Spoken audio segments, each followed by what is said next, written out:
Okay. Ready? Yeah. Like now? Right now? Like I'm recording right now. Like right now? Yeah. I'll be right. Now. Now? Yeah. Right now? Yeah. Now. Like now?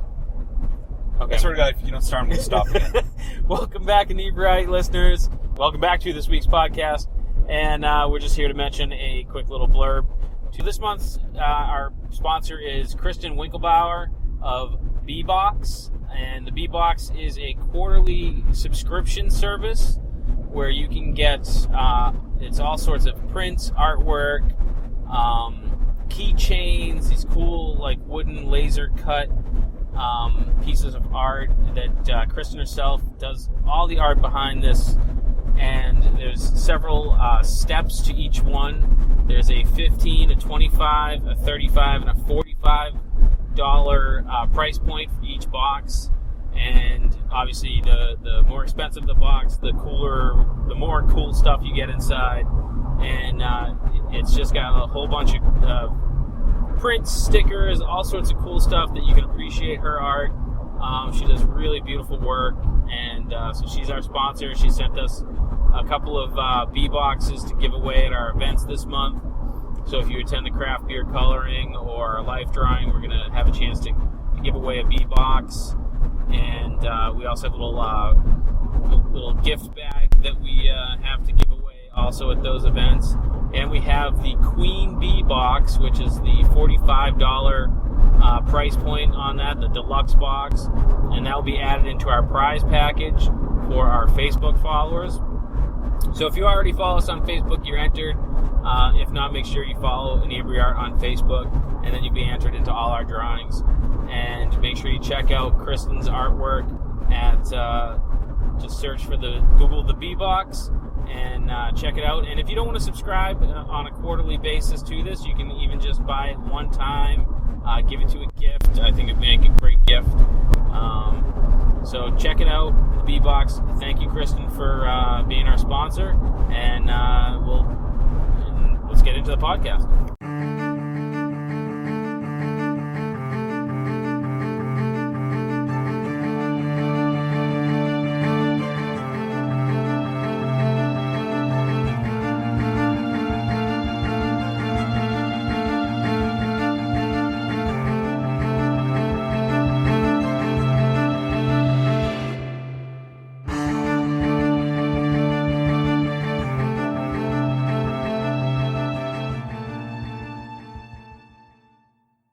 This is an unusual one because the chair next to me is empty. We don't have a guest.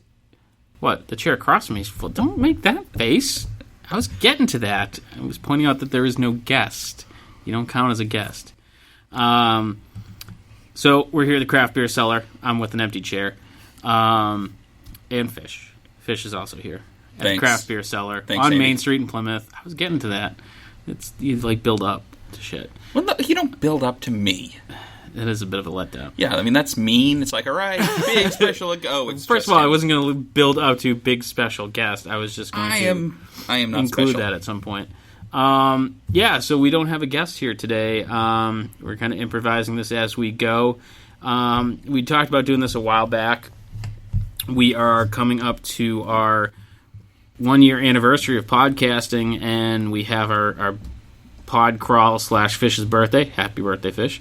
Prematurely by a couple days. Planned for this Saturday, and so we figured while we were sober, we would kind of record and recap, because it's been a really, really crazy year.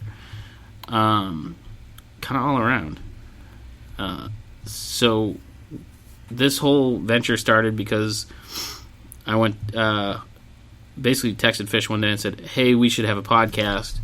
And then it kind of went dormant for a while, and then I brought it up again and forced him to learn to sound edit. And so if there's sound quality problems, it is literally everything that goes wrong with this podcast is my fault. Oh, yeah, except for, the quality of the hosting, which I have no control over it. I have been complimented one time, I think, maybe. Yeah, I'll give you once. I'll give you once. I might give you twice out of civility. Yeah. Because I think one of them was the panel. Yeah, that's what I was thinking of at first. Yeah. That's why I kind of stopped. and didn't guarantee one time. Yeah. I'll give you that. That counts. So, yeah, it's been a weird year. So we started off this venture where we brought in our entertaining friends that we knew would be fun to sit down and talk with.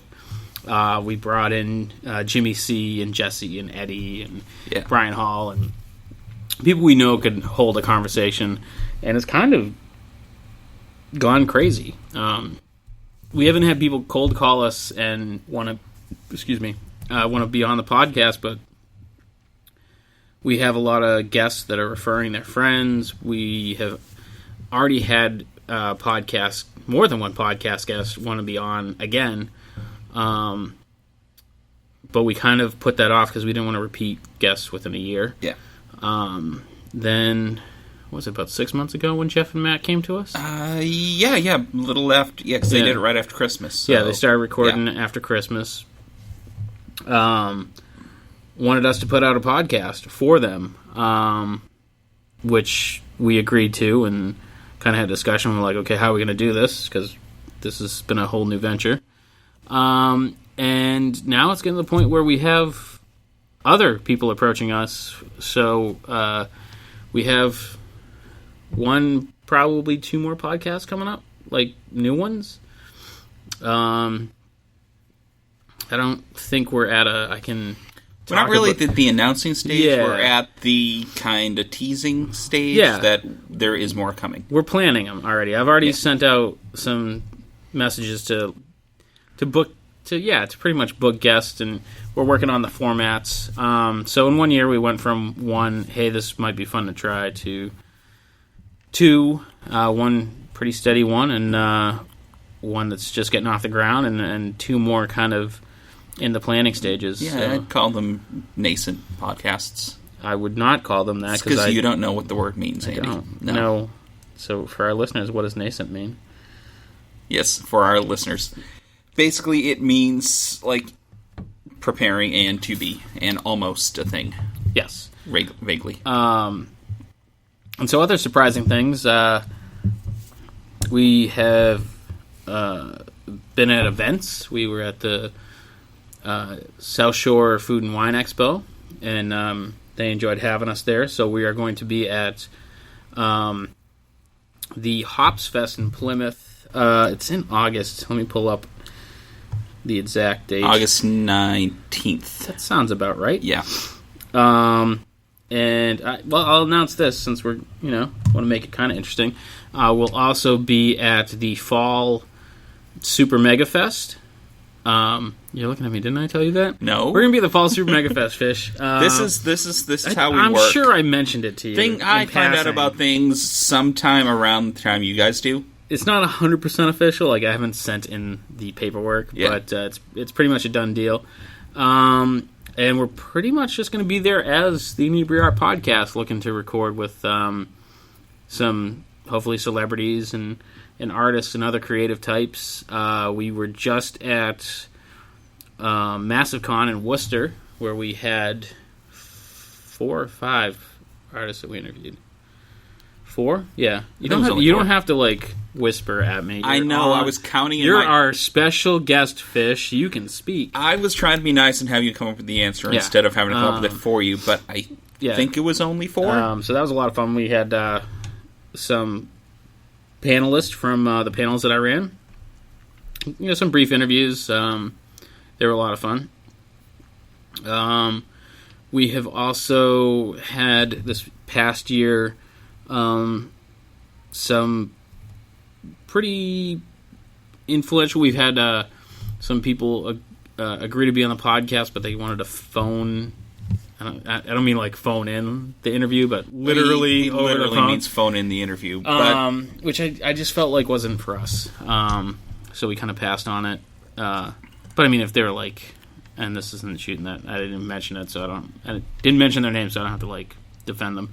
But if it was like, I don't know why Ron Perlman jumped to mind, but if it was Ron Perlman, I'd make the exception. But I didn't feel right. And we haven't booked a date, but we have agreed to have probably our most famous guest on upcoming episode that we should be recording in about 3 weeks, give or take. We haven't from the recording we did like 2 recordings ago. Oh. Yeah. So, again, not quite announcing it. Is that in 3 weeks? I'd have to look up the date of the event. July something? It's July something. I mean, our listeners aren't going to give a shit about the thing that we can't really tell them about. So, yeah, it's very important that you guys know all about this thing that we can't tell you about. I'm sorry. But it is a... I was going to say it's a guest that's been on national television, but we've already had that with Mike Morway. Yeah, we had him before he was on TV. Yeah, before he was making bacon on TV. We had Mike Morway, who appeared on Guy's Grocery Games. Yep.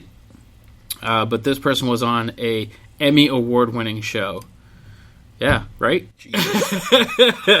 That was, because I'm making faces on the radio. That's good. But I was a little surprised it was an Emmy award-winning show, but it's a great show. I've watched it a bunch of times.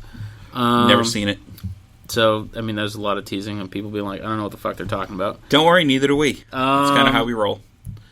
Oh, this is going up in July, right? This will probably go up in July? Yes, we're definitely going to put this up in July. So our sponsor this month is the B-Box. So this year we've gotten sponsors. Yeah. Which is insane. We've had Copic markers, and we've had Airship notebooks. Copic markers blew me away, the fact that we got them. Yeah. Airship notebooks turned out to be amazing. I loved working with them. They were very receptive and shared us and promoted us as much as we promoted them. The B-Box is amazing, and they have got us 6,000 new followers on... I don't really know because we're recording this in June. Yeah. No, but it's a great product, and you should check it out. Let me look up the artist's name, because I wasn't expecting to bring it up. So, for our listeners, they know I'm fucking horrible with names. So yeah, it's not like... Keep your expectations low. You know what's in the bumper, Kristen right? Winkelbauer. And the B-Box she puts together, and she does all the art for it. So, her stuff is really cool. I feel it has a little... I don't want to say... It's going to sound insulting? I don't know. No, it shouldn't be insulting, but... It will be. It's coming out of my mouth, so I'm sure it will be. Yeah. But I feel like her art appeals to a feminine type of person. I wouldn't know. I didn't show you the little gift bags? You're really good at not keeping me entirely in the loop. It's one of those weird things. Like, we hang out enough... You just kind of assume I can't remember everything I've told you. You just kind of assume I know everything that's going on, and then I find out the blank spots. Hopefully before it's too late. Generally before it's too late. It doesn't happen too often that it's too late. No. I mean, it may be seconds before. Yeah, there's a good 30 seconds of, all right, we're doing this now. Be ready. Yeah, so our first podcast went up on July 13th. It did? Yep.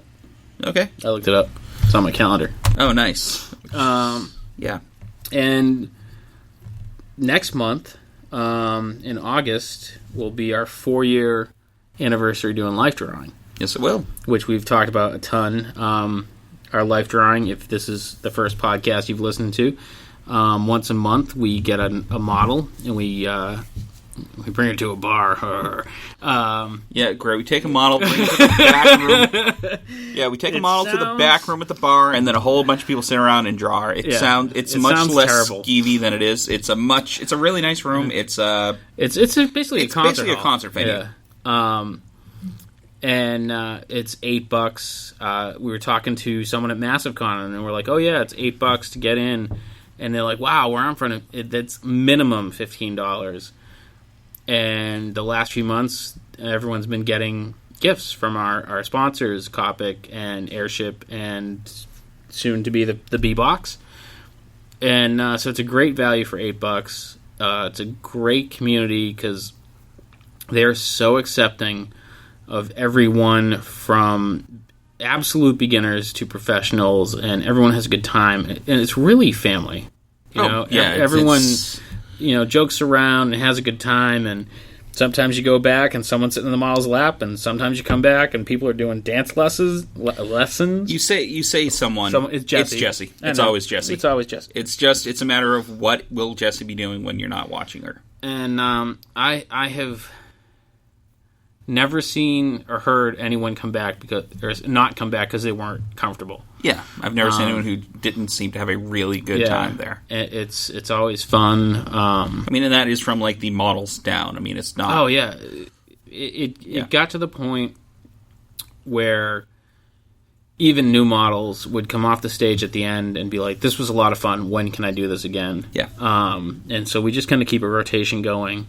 Like we're booked. I'm already booking models for 2018. Oh, lovely. Like. Have it written down here in my little... Nope, that's not it. Yeah, I already booked down February. I don't know why I don't have January. Because you didn't book anywhere for January? And I think I booked... I'm going to pound on the table, because... Because it's... Why not? Because I didn't tell him not to. And we didn't bring him like a pillow to punch. Yeah. And I think I booked March, too. I'm going to have to check my You should write... messages. You should have that written down somewhere. It's in my messages. That's a good place I know for it, I spoke to Jennifer Evie. So okay. yeah, so let's talk about our models. I mean, we have phenomenal models. Oh yeah, absolutely. We've had great models from day one. Yeah, we. I'll be honest. When we started, we got really lucky with Sarah. Yeah, we had Sarah Michelle. I mean, we had no idea what we were getting into. We didn't really have a sense of. I don't know how to say it. Like we were pretty new to this whole thing. Yeah. Oh, absolutely. Yeah. So to start off with somebody as just fantastic as Sarah, that's a hell of a start. And it was someone I had met at a convention who was like, "Oh, I do modeling," and we exchanged information just kind of on a whim. This was like long before we even thought of the idea of doing life drawing. And then when it came down to doing life drawing, I'm like, "Oh, I know someone kinda," and reached out to them. And just so happened that she was fucking great. Yeah, she did we got lucky. I mean, not entirely lucky, but yeah. And we've been lucky the whole time. Yeah, you didn't get lucky with Sarah Michelle. No. Yeah.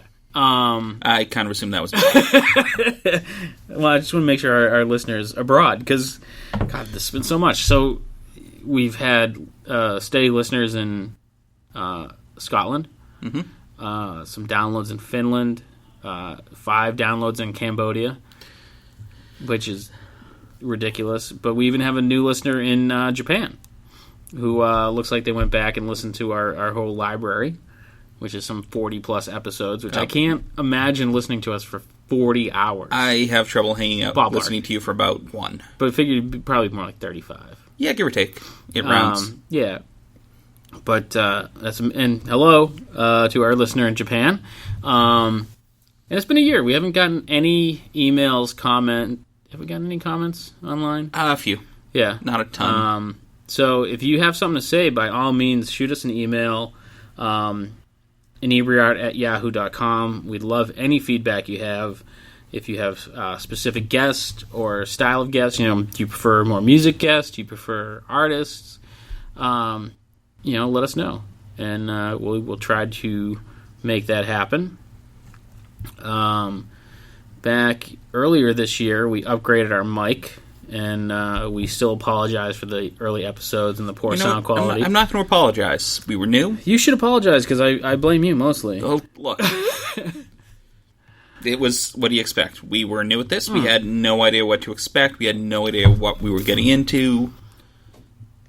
So, honestly, the fact that we got anything workable out of most of the early episodes is goddamn lucky. And some of them are okay. Some of them are fine. Some come out fine. It's just... The bad ones are really bad. Yeah, and let's be honest, those are probably the people we should get back. Because Jennifer Evie. We should absolutely get back. Yeah.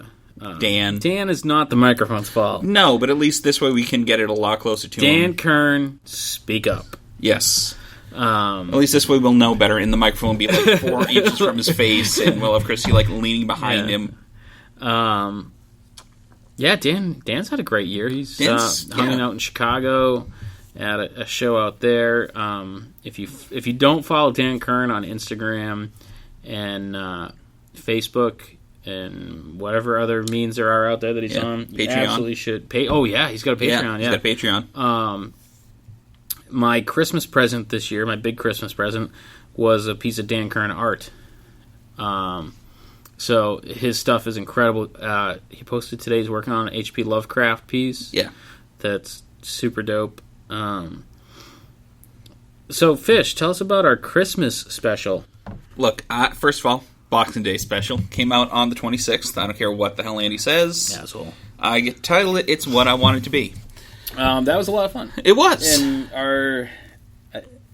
I think it's probably the... Right? As of right now? As of recording, it is the most off-the-rails episode we've done. Yes. I feel like that is the safest thing to say.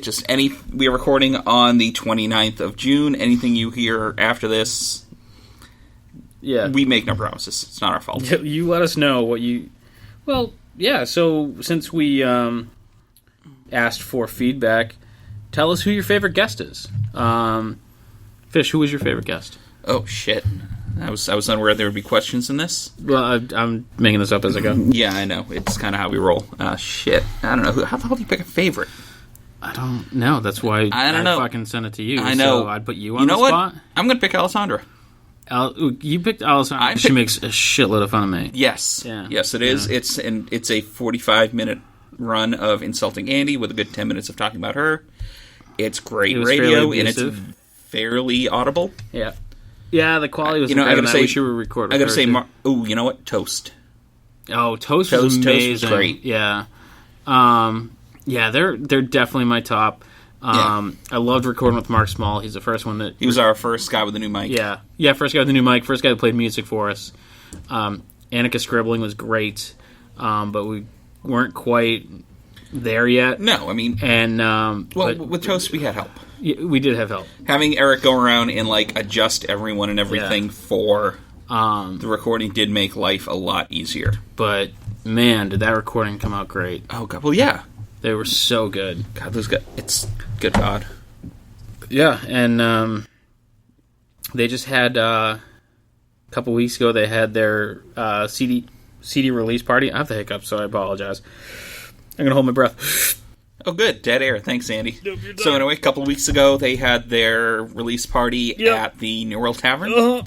I was not able to make it because I wasn't either. Work, but I'm assuming it was a really good time. I'm sorry. There's something to be said for sitting here watching Andy not breathe. I think it worked, though. Certainly hope so. No, it was fun. Because otherwise, you're going to have to do it again, and then I'll have to monologue. And shit, can I not monologue? But no, you were doing fine. Because that's pretty much what went on. Words, Andy. The CD was not just theirs. It was a whole bunch of bands from the South Shore Conservatory. Yeah, it was everyone who played at Battle of the Bands? No. It was everyone from the South Shore Conservatory. No, but the selection, there was the group of them. I think they all played at the Middle East. Oh, I'm not sure. I can't quote. House of Blues. Well, they played. You know what? Go back, listen to the episode. Well, you won't be there, and listen through the whole thing because they play at the end. Yeah, and it's worth the wait. Because good God, we put it at the end so you have to listen to the rest of it. Yeah, that's it. Just goddamn, they're good. And it's always funny to go back and see who got a bunch of downloads out of the Clear Blue Sky. God, it was shortly after the election, I think, when we recorded. But we recorded with the Blackout. Yeah. And he was fucking great. Oh, he was fantastic. Didn't know... He was one of the first people that we booked without ever meeting. Yeah, he was probably one of the... Was he the first complete stranger? I think he might have been. I knew Eric, who runs the label that he puts his workout on. He might have been the first complete stranger, so I just didn't know what to expect at all. Yeah.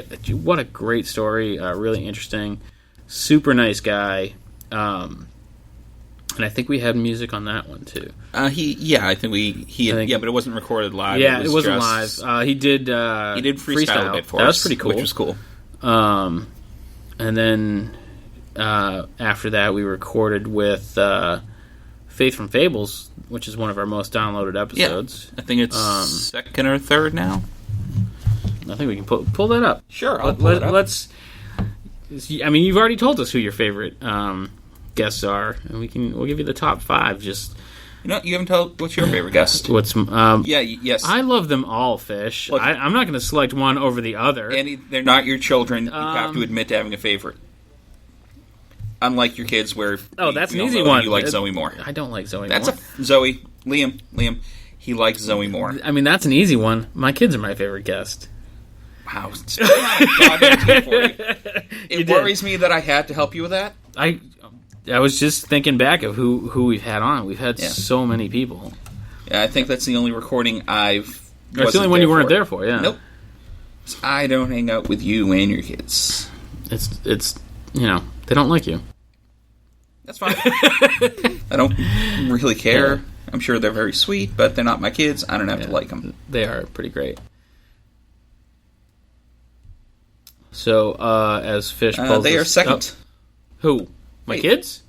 No. Oh, Faith from Fables are second? Well, who's first? Tatum? Tatum. Of course it's Tatum. Tatum of the Craft Beer Cellar, where we record 90% of our episodes. We are where we are right now. Yep. Craft Beer Cellar on Main Street has been phenomenal to us. And go there. They're on Main Street in Plymouth. There's a great selection of beers, ciders from all over the world. They have some wine. Not a wine drinker, so I couldn't tell you much about it. But you can go in there, and they have empty six-pack holders, and you can build your own six-pack. And the staff is knowledgeable and really nice. And so we recorded with Tatum to kind of help her promote the business. And we've mentioned around Christmas they do a beer advent calendar. And she's a sweetheart. She's great to us, so we figured we'd bring her on. And she was our most popular episode. Yeah. And followed by Faith from Fables. Yeah, Tatum, Faith from Fable, Jesse and Eddie, because the first episode is where everyone starts. Yep. Then Blair. Blair from Setting the Space. Yeah. Another great guest. Kind of happened by not by accident. I actively called Setting the Space multiple times to set up a guest. And it kind of started off, I was talking, I don't remember who I was talking to, but they were like, oh, we have someone in mind and we'll send them to you. And so it's kind of following up on an email or a phone call. And I had an incoming call on my cell phone. So I meant to disconnect and didn't disconnect right. And left like a lengthy dead air voicemail, basically. And took the incoming call. And then immediately called Setting the Space back because I wanted to leave a message. And someone picked up. And I'm like, oh, I'm looking for... And again, her name escapes me, so I apologize. And he's like, oh, well, she's on vacation. And I'm like, oh, I'm Andy. I'm from Inebri-art. We're trying to get a guest for the podcast. And he's like, oh, well, I'm Blair. I'd be the one being the guest. And it was like that Tuesday or something that we had him on. Like, it was immediately afterwards. Yeah. And, again, it's like you vaguely know who these people are because you see them online. Great story. Great guy. It was a lot of fun. Yeah, he was super... Yeah, it was a really cool story. It was really story, and it was very on topic, which is not always something we do. Yeah, it was very... It was a full episode about him, not just us wandering off into whatever tangent we happen to find ourselves suddenly on. Being about Dungeons and Dragons or Star Wars or something nerdy. Or jerking off in a bathroom. That was the Christmas special. Sorry, Boxing Day special.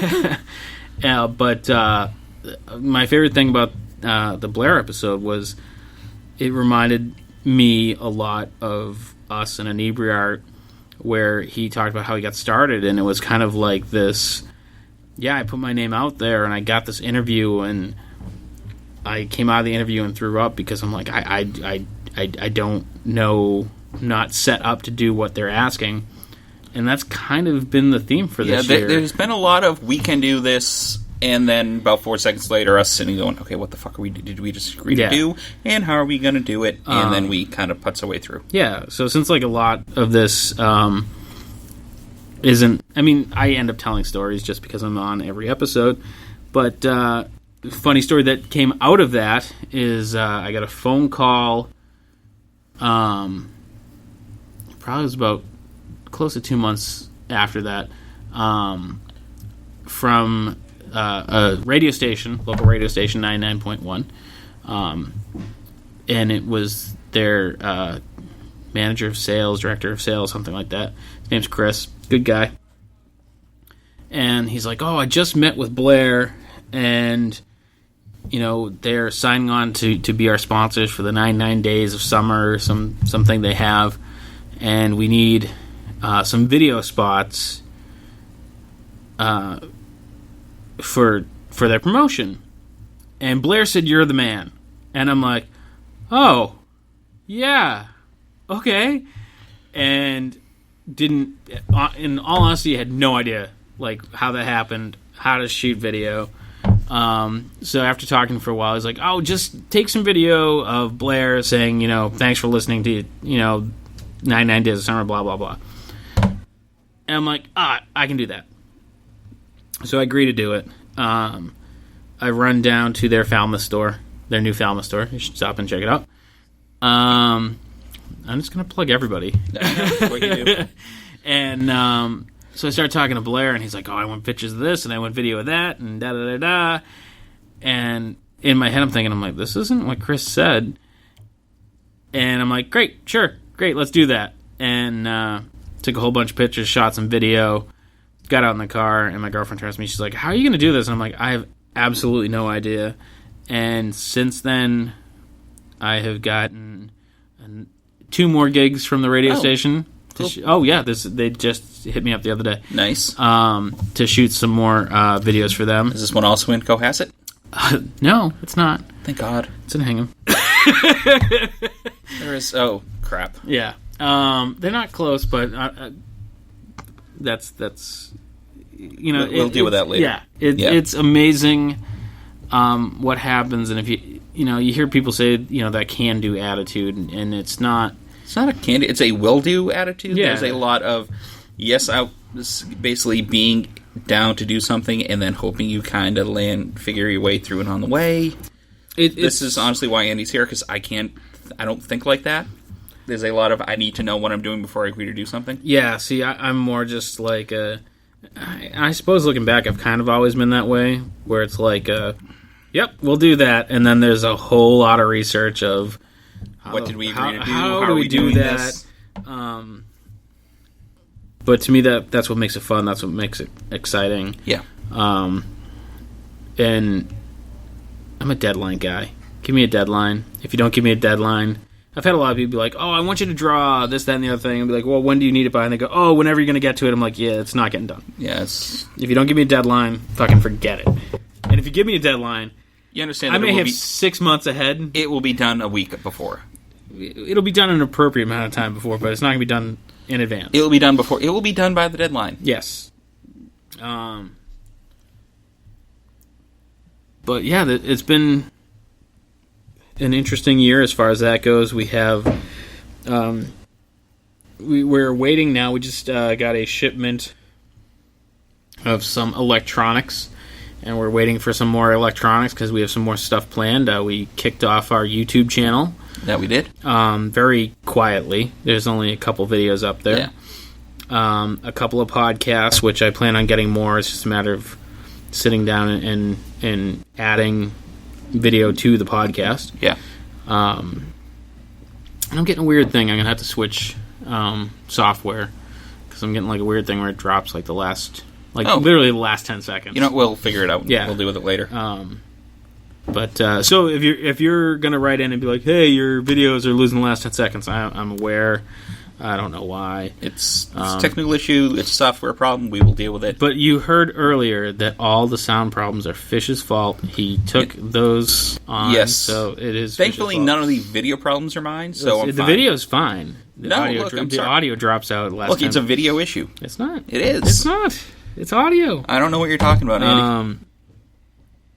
So, it's 10 seconds of your voice. Who the hell cares? Well, it's usually the part where it says goodbye. They know it's an Irish goodbye. They know we're leaving. Yeah, there you go. They're an Irish goodbye. Gone. We're just out. Wish there's some contention to that, but that's not for here. No. Well, it is because we're here talking. Yeah. But we were talking about our models. We've had a bunch of models on. We've had Jennifer Evie. We've had Jenny Evie, Alessandra, Amber and Shauna LeMay. And Shauna, yeah.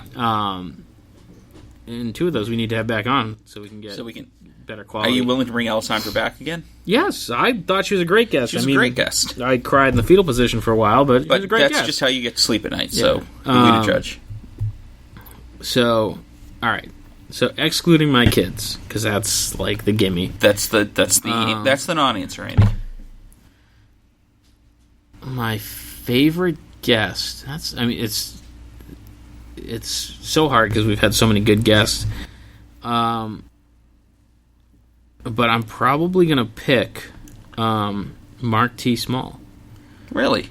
Because I just feel like that was a turning point where we went from we don't know what the fuck we're doing to it's less obvious we don't know what the fuck we're doing. No, I mean I feel like the quality went up. We started recording some live music.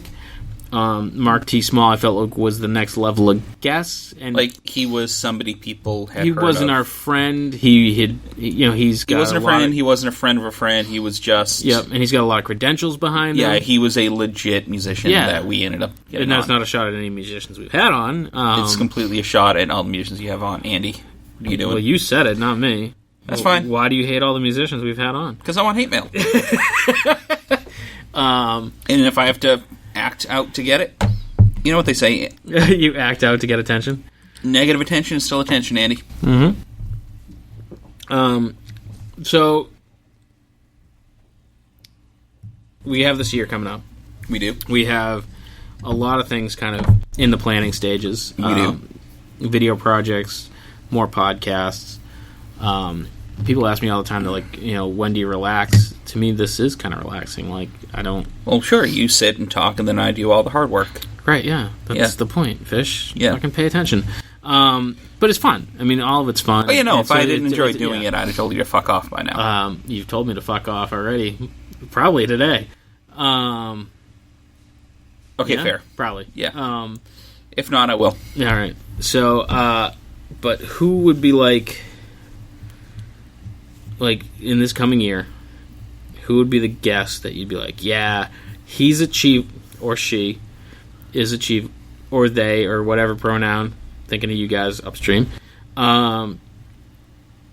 would be the guest that would be achievable, but like a really great guest. Like shit, I don't know.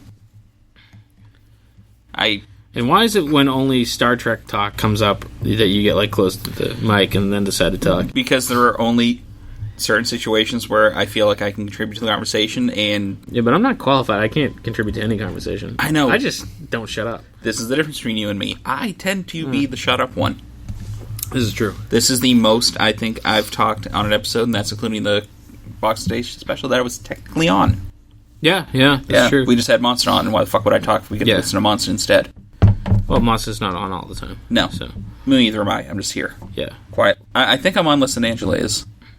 You think so? I don't think that's true. Damn close. What if you have fans? There might be a fish fan. God, please. Yeah. We'll call them guppies. Are there any guppies out there? Is there any fans of fish? Oh, shit. You should email us, because that would totally make my day and make him so unbelievably uncomfortable that I will read that email multiple times. God. So yeah, so who the Oh shit, you didn't get distracted and move on? No. Damn it. Well, there was still the I know. The achievable guest. I don't know. I think that some of the people who were phone only because they weren't able to go down here. Yeah. We might be able to go up and get, because it's not like... True. Yeah. I mean, it's, driving into Boston wouldn't be completely... Well, I have 2 achievable guests that I'd be really excited to have on. Okay. The first one is Third Left. Yeah, but we've been chasing Third Left around. In this weird sort of like... We've talked to their siblings. We've talked to one of their dads. We've talked to one of their girlfriends. We have been chasing roommates of brothers of friends. It's like we know... We haven't really chased them down. It's been like this weird like circling dance. around. Yes. We are like 6 degrees of Third Left. Yeah, it's like they're chum and we're sharks or something. We are stalled out at 5. They are our Kevin Bacon. If we ran into as many people that know Third Left as like some random girl, we'd probably be considered stalkers. Because it just seems like every time we turn around, just like every time we turn around, someone's like, "Oh, you know who you should have on?" We're like, "If you say Third Left, I'm going to punch you in the face." Like, oh yeah, you know them? It's like, no, we just know everyone else. It's like Ferris Bueller. Yeah, we saw Third Left passed out at 31 Flavors last night. Yes, yeah, exactly. And it'll happen, but I'll be really happy when it does. Yeah. See, I don't know if that would count. It's because it's very much we are perpetually this close. True. All right, that's fair. Yeah, so it's one of those. It's not like it would be a step up for us. It would just be us, like, actually, moving me one step past. So I'll change my first answer of two. And this is, I don't feel like this one's right either because I have spoken with them already. It's just a matter of scheduling, but sure. Clutch Grabwell. Okay, see, that's different. And I've spoken with them quite a bit, and it's literally scheduling, and so we may get them on. They seem very receptive to it. We've had some very cool interact. So we received a rejection letter from Trevor. Sorry, man, you just massive full Boston. Yeah, that was like it's Matt Damon. Trevor Noah. It's like Trevor Noah. God. But Trevor Noah of the Daily Show was performing, I believe, at the Wilbur Theater for a week, and I shot him. I'm assuming what would have been his publicist. And you're hiccupy again, aren't you? Oh, those are burps. Burpy. Let's try not to let him rip. Stopping halfway through. I'll just let him rip into the microphone then. It's okay. Like that's editing. And they were nice enough to get back to us. I mean, they totally said no. No, but for a split second, Trevor Noah's publicist knew who we were. Yes, possibly. There's an outside chance that if you asked Trevor Noah who Inebri-art was, he might be vaguely aware of us, and that would be a goddamn accomplishment. Yeah, and there was someone else pretty popular that I emailed, and I can't remember who it was. And we've been shot down by some big names, is all I'm saying. It seems like kind of the mid-range people that don't get back to you. Yeah. And, hey, how you doing? I'm good, how are you? Yeah, we're recording. So, that was... Do you want us to edit that out? Yeah.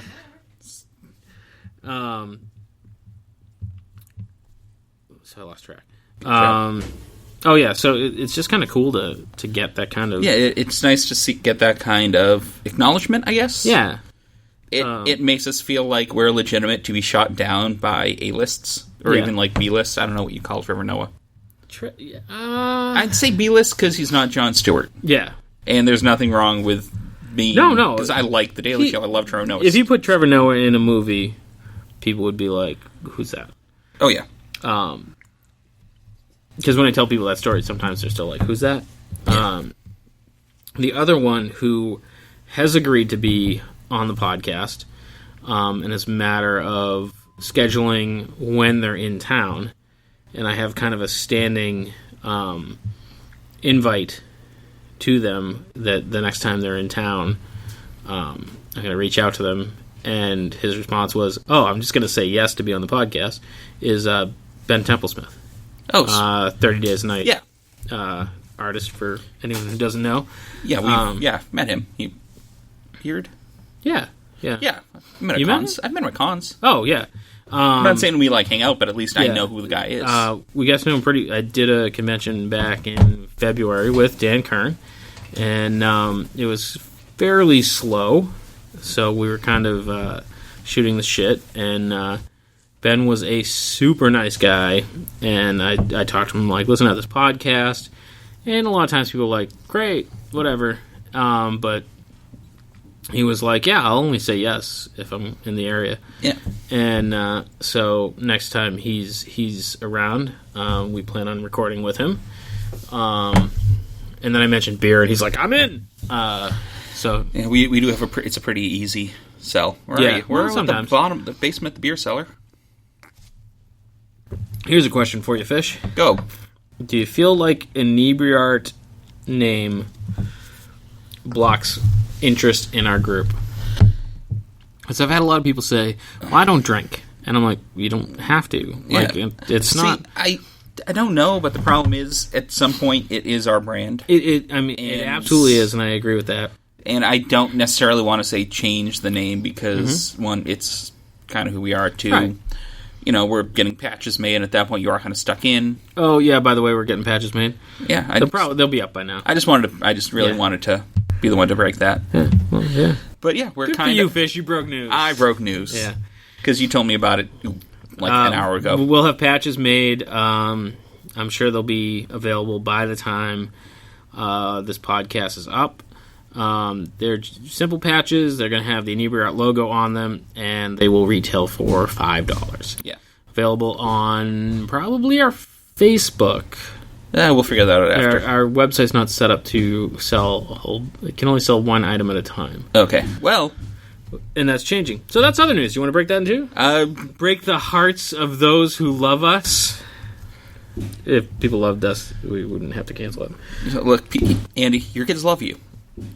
They just don't show up to the Canvas and Cocktails. Yeah. So, we are ending Canvas and Cocktails. It just, we weren't getting the response we needed to continue it, and honestly, it just stopped working for us. I'd probably say out of the last year, it seems like we've canceled 6. We've canceled, I think we've canceled about half the last few. So at some point, it's just, Andy's got to come up with the painting. We've got to sort everything out. And at some point, it's just, why are we pissing in the wind? Yeah, and it's one of those, the people who come have a great time. But they're just... What are they doing upstairs? I'm just going to assume the filthiest and move on. Hang on, I'm thinking about the filthiest. All right. Okay, so Andy's occupied. So it just everyone who came had a great time, and it just seems like it's one of those. It wasn't our main business. Yeah, so it was kind of something we did as a. Sure, we like money, we'll do this. And then it kind of fell by the wayside. It kind of doesn't really fit with what Inebri-art does otherwise. Or for what Inebri-art has become. Yeah, we've become very, artist-friendly, artist-heavy, artist-focused. We went from... And I don't want to say, like, we went from beginner to intermediate. But sure. We've kind of... Well, in the beginning, we were trying to figure out exactly what Inebri-art was, and the paint night thing was popular, and so we figured we'd give that a go, and it was successful at first. And it worked for a while, and then it just Then we found more fun things to do. I feel like that's what it is. I feel like our focus shift. Well, see, I don't know, because I think that I was having more fun at the Canvas and Cocktails because it was way less work on my end. Yeah. So it was a lot of fun. I enjoyed the shit out of it. I just showed up. Sometimes I carried things. See, I feel like it went the other way. No. Yeah, I took pictures. It was easy. But it was a lot of work, and at this point the reward just stopped being worth it. So we decided to kind of drop that and try to find something else to do. So our biggest event is still it's always been live drawing. Yeah. And that's really very easy. Not much work. And it's a lot of fun. The majority of that work is in promotion and and that's just kind of your thing, so it's easy for you. Yeah, have a great time. But yeah, it just kind of didn't really quite gel, and I've said this to Fish earlier today, and I've said to other people, but I feel like the people who focused on the paint night as their business still do well. There's a ton of competition. That's the other. Oh yeah, it's tough to be kind of like the other guys. Yeah, we're a very small fish in a big pond, whereas everything else, I feel like we're a medium-sized fish in a medium-sized pond. Sure. We're getting to the point where people know Inebri-art that we don't know. Well, it's one of those, people know Inebri-art, but they don't know the paint nights. They know the live drawings, the art shows, the hangings, the podcast. Yep, it's not. And if that's what people know us for, and that is who we are, so then our cool. Japanese listener is just not coming to Canvas and Cocktails. So you know what? Like, why do we keep doing it? Because you know what? No, if he's they. I'm sorry. If our Japanese listener decides to fly out to Massachusetts to we will do put on cocktails, yeah. we will host one for you. And we're down for that. We will, I'll even go at this far. If our Japanese listener flies in to Plymouth, we will put on a Canvas Cocktails free for a dozen people. Done. Yeah. Because that's not going to happen. No, which is why we can say that. And you know what? It'd be worth it for the advertising. Yeah, and fish will paint it. Nobody's going to fly 5, 7, 8, 9. I'm going to go with 9. Yeah. 9,000 miles for anything I painted. Well, here's an interesting thing.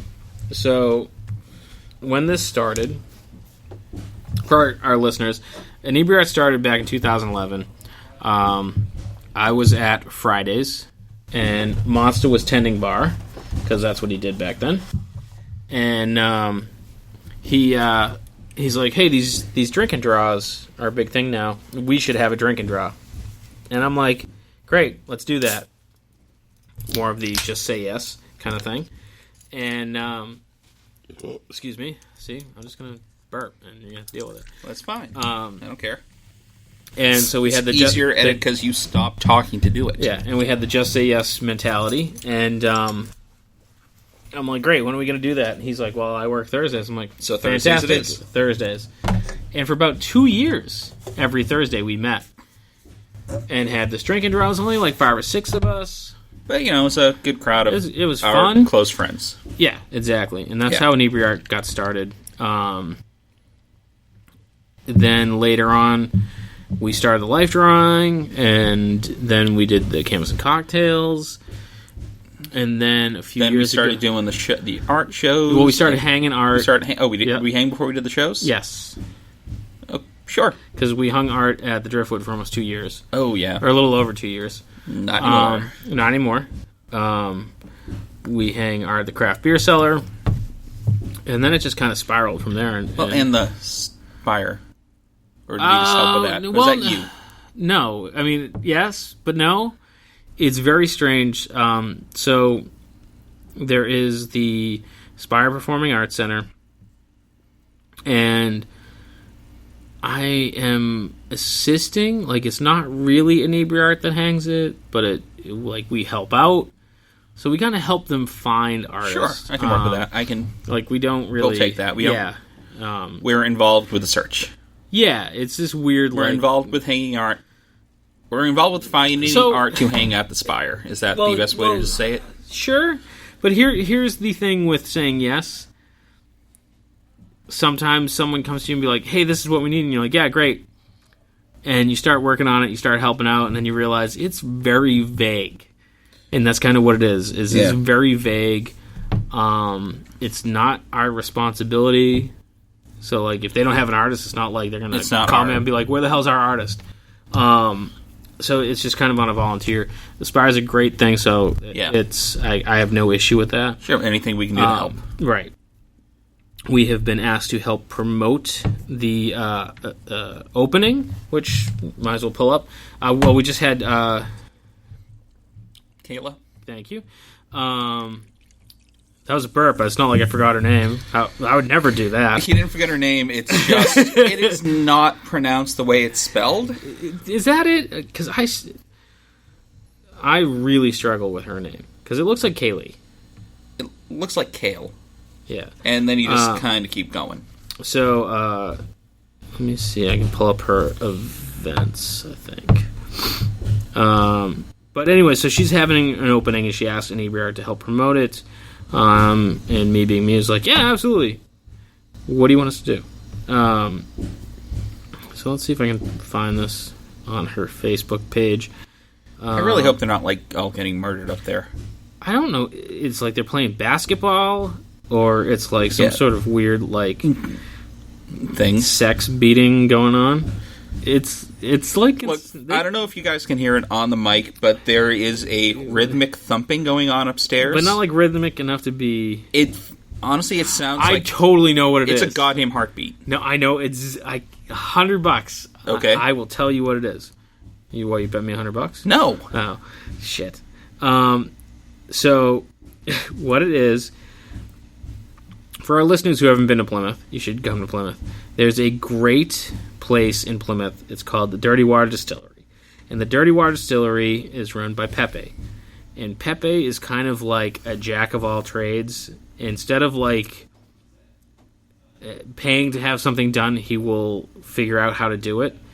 And he needed a stamp to mark his boxes with. Oh. And so he learned to make rubber stamps. And as part of that, or after that, or somehow connected to that, he made a rubber stamp for the craft beer cellar. Oh. And their bags are brown paper bags. So they've been that they bag stamp stamping. their logo on. $100, I guarantee that's what it is. I'm not because putting money on this. There's a thump that is the ink pad, and then the following thump that is. Look, I'm not putting money on this because I think that's you're right, it is. and I don't want to lose money. Andy, I've got a car payment for the first time in like 4 years. I cannot just hand you $100 for shit you think you know. Gentleman's bet. Who are you calling a gentleman? It's a term people say. Yeah, so, all right. So, in August, like us on Facebook. So, here's the long and the short of things. Facebook is our most up-to-date... It's the one we keep track of. It's the one we pay attention to. It's the one we deal with. I pay attention to the website. Just I tend to forget about it sometimes. So, on Facebook, follow us on Facebook. We'll promote it there. In August, towards the end of August, I believe, Kayla, God damn it, I'll never get that right. Nope. Is having a opening at the Spire for her artwork that's hanging there, and it's very cool, abstract, poured art. That's not porn. That sounds horrible. Poured art. Yeah. She was recently on our podcast. She was. Yeah, a couple weeks ago. Depends on when this goes up. At release a couple weeks ago, at recording Monday. Yeah.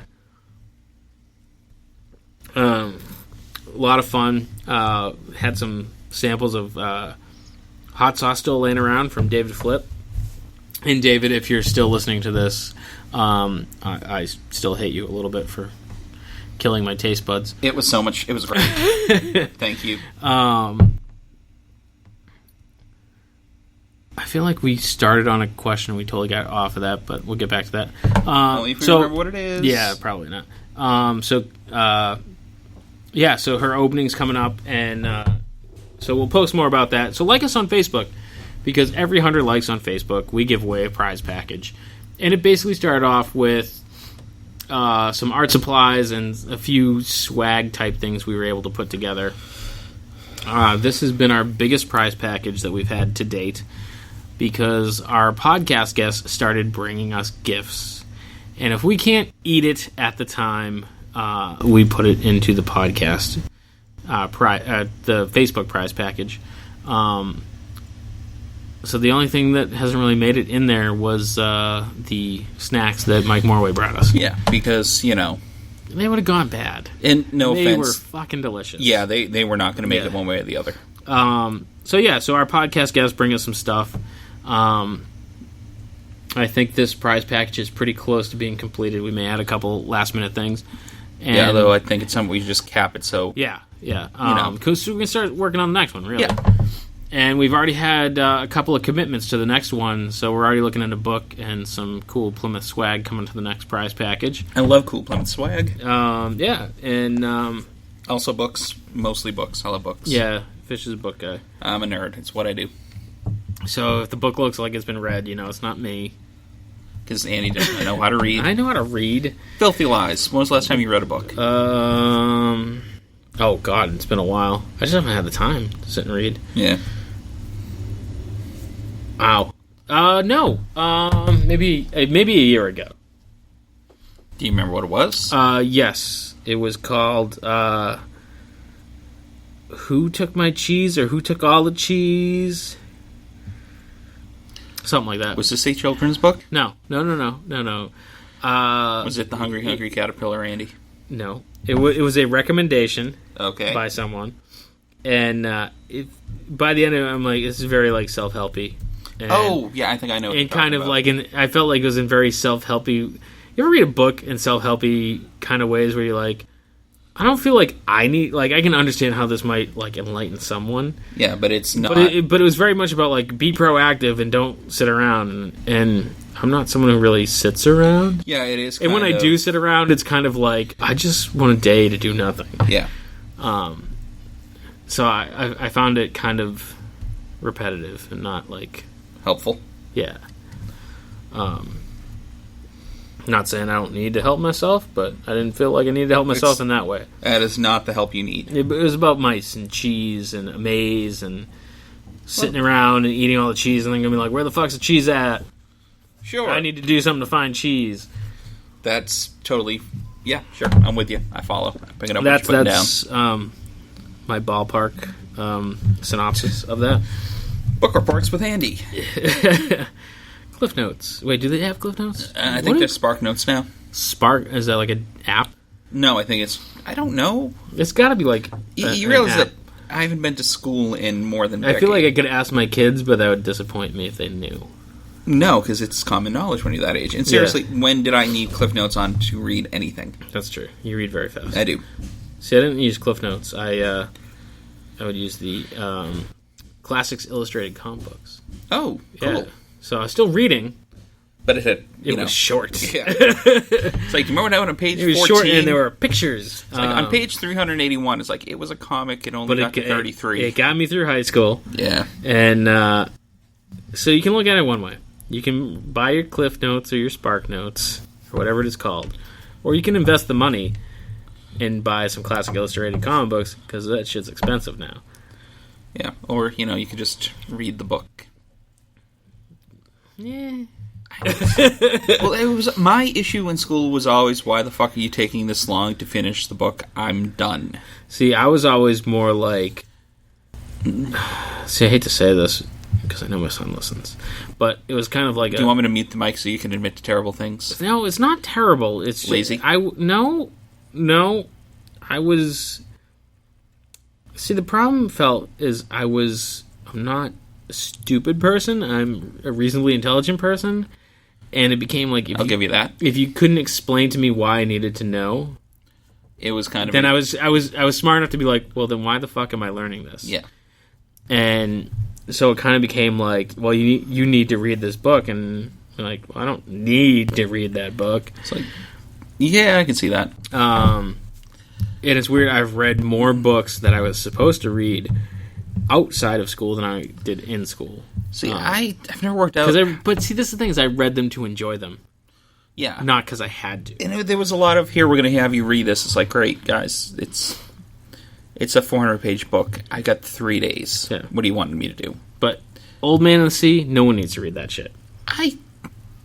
Shit, did I read that one? I don't know. That was fucking horrible. That one, I read. Hated it. I don't think I read that one. That was Hemingway, right? Yeah. I think I read The Sun Also Rises. Never read that.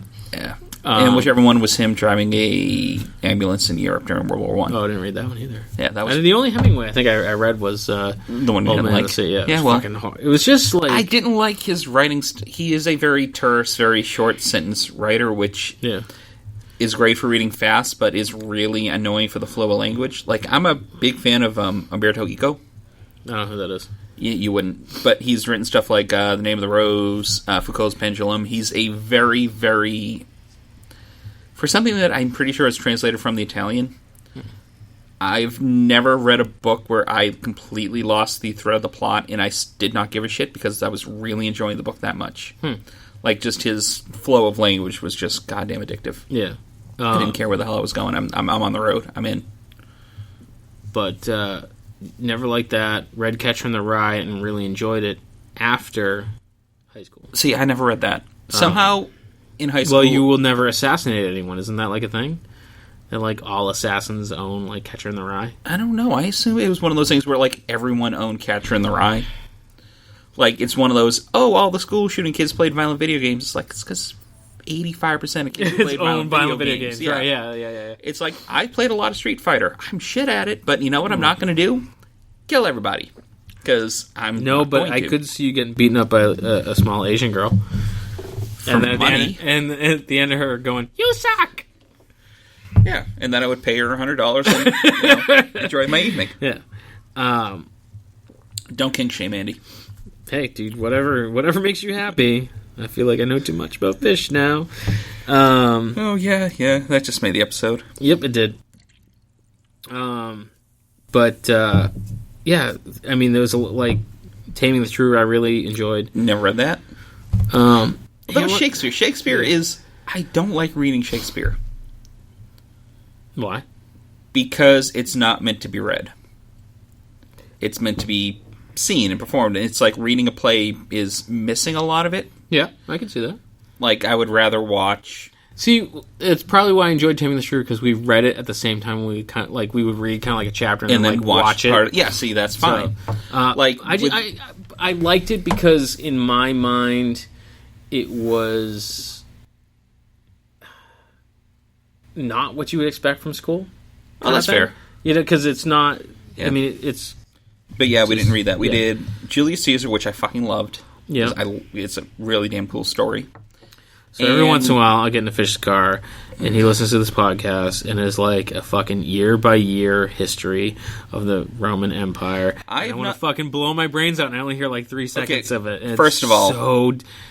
I understand that everyone has their own podcast, and, dude, some guy in Japan listens to this podcast. Some guy in Japan listens to this podcast. You know that Mike Duncan is doing that professionally. He got paid enough to work full-time doing that. I understand. So obviously it's working for him. Oh, man, it is so dry. It is more my speed than his. Yeah, man, it's unbelievable. Yeah. So, other than the Inebri-art podcast, because we're jumping all over the place. We have no... You're just going to have to deal with that. We have no narrative thread. We're at the hour-plus line. And are we really? We're at like an hour and 3 minutes. We don't give a shit. Yeah. Keep going. Bar's still open. They haven't kicked us out. Angela hasn't kicked us out yet. Angela hasn't kicked us out, and I'm not quite starving yet. Yeah. So, besides our podcast... Okay. What is your favorite podcast? What would you recommend? Shit. Other than that crazy Roman one. Okay, so aside from the history of Rome, which is damn good, I don't know. It depends on what you're looking for. Yeah. No, I said your favorite. I know, but that's the whole thing. It's like there's a lot of stuff I listen to. Like, No Such Thing as a Fish is a really fucking good podcast, but unless you're a trivia nerd, it's not great for you. It's entertaining, but a lot of the reason it's entertaining is because it's a bunch of weird shit from history. Yeah, absolutely. From everything. Current day. Yeah, it's a bunch of weird shit. But if you're not weird into facts. If you're not into weird facts, then, well, what's the point? I was listening to one today, and I don't know if you know this, Fish, but it's a fact that the Titanic sunk because of how many time travelers were on it. Oh, you're like a month behind. Yeah, I'm way behind. Okay. Well, I'm listening backwards. Yeah, that was James's, I think. Yeah. But somehow... Either Dan wasn't there, or no, it was Dan's. It was Dan's fact. Of course, it was Dan's that they wouldn't let him put on. Oh, and they brought in a special guest, and the special guest brought it up. Oh yes, yeah, it was. But was it Hodgman? Yes, it was John Hodgman. Yeah. But they bring up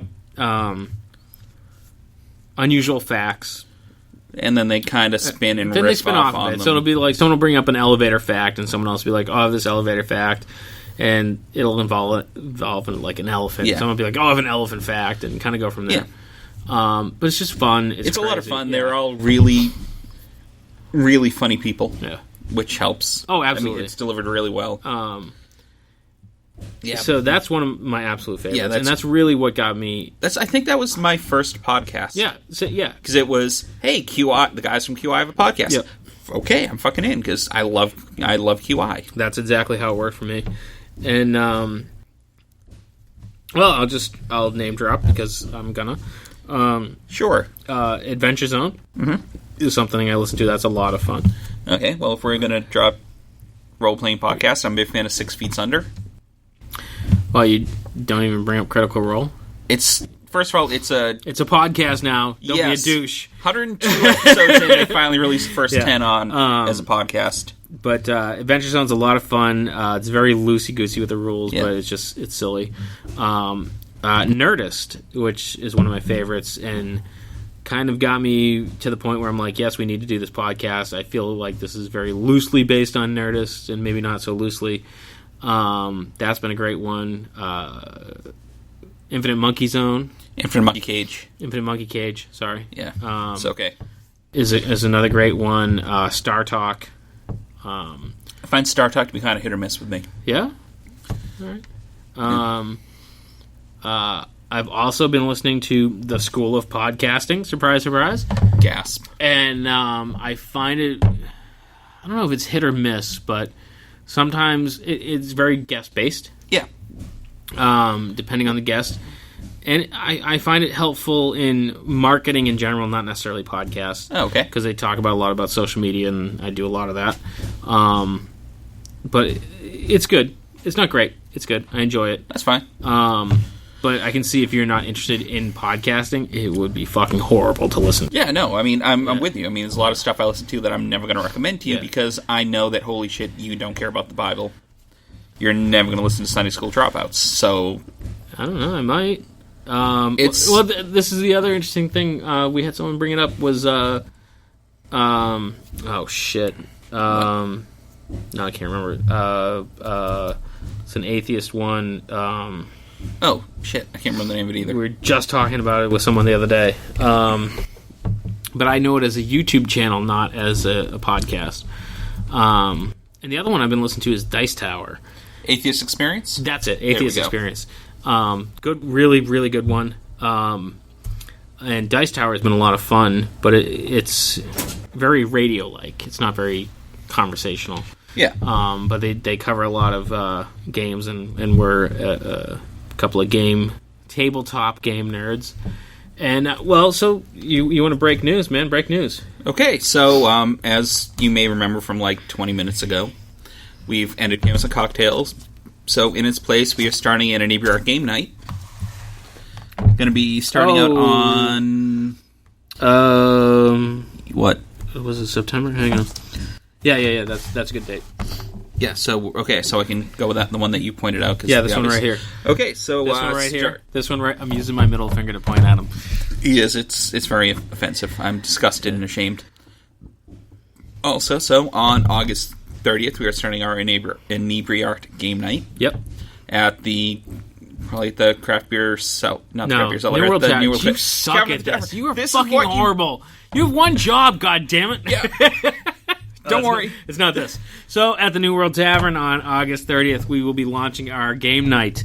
And it is very much in sort of planning stages, but we've kind of hosted them before with friends at Lucioso's, and this is going to be a little more formal and open to everybody. Bring a game. Don't bring a game. Just show up. Join a game that's in process. Whatever kind of tabletop game that you're interested in. I know I'll be bringing Ticket to Ride. I love. Yeah. Quirkle's a great one. Let's see. Love Letter. Love Coup. Letters. Yep. Coup. God, I'm fucking so bad at Coup. You're fucking terrible. You're too honest. I'm sorry that I'm too good a human being to be good at bluff games. Was it Red Dragon? Red Dragon playing a lot. God, that's fun. That's a lot of fun.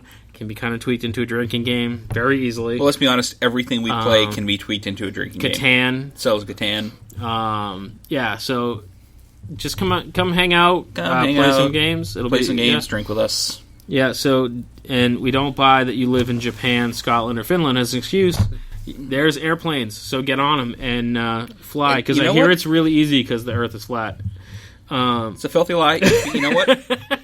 You've got the better part of 2 months to get here. You can take a boat. Right, yeah. You can hitchhike your way across the country. That's fine. We don't judge. You're going to tell him to hitchhike his way across the ocean. But do you give any idea how fucking hard it is to get, whale Uber? It just doesn't work. So, I'm sure this will go up in July. So, our August Life drawing is going to be on the 7th. And we don't have a model yet. Oh, yeah, you haven't. This is the one that we have to reschedule. We have to reschedule. But that's cool. We can do that. Yeah. It's not like we don't know anyone. August 19th, we'll be at Hopfest, recording there, drinking beer, eating food. They're going to have food trucks. I'm super excited about that. I'm way more excited about the food trucks than the beer. Yeah, I know. There may be a cider person I'm there. sure I'll find something. Worst case, I'll bring my own. So is that allowed? Probably not. Okay, I won't get caught bringing my own. There you go. You didn't hear this. Steve, I don't know what you're talking about. It's not my six-pack. So that's kind of the year in recap. We have, like I said, a lot of stuff planned. Expect to see some video shit coming out. Yep. More podcasts. Probably the same number of events. I don't think we have any we're new not events. Adding anything. We're just kind of switching out. We're just kind of repurposing. Yeah. The last Wednesday of the month. So we're looking probably something still a lot more casual. 3 to 4 a month. Yeah, something a little more casual, a little less instructy. Yeah, so it's. I see it being a very popular and low impact event for us. Yeah. Because all we have to do is show up with games. Yeah, and hopefully, a lot of people, so Carl stays happy.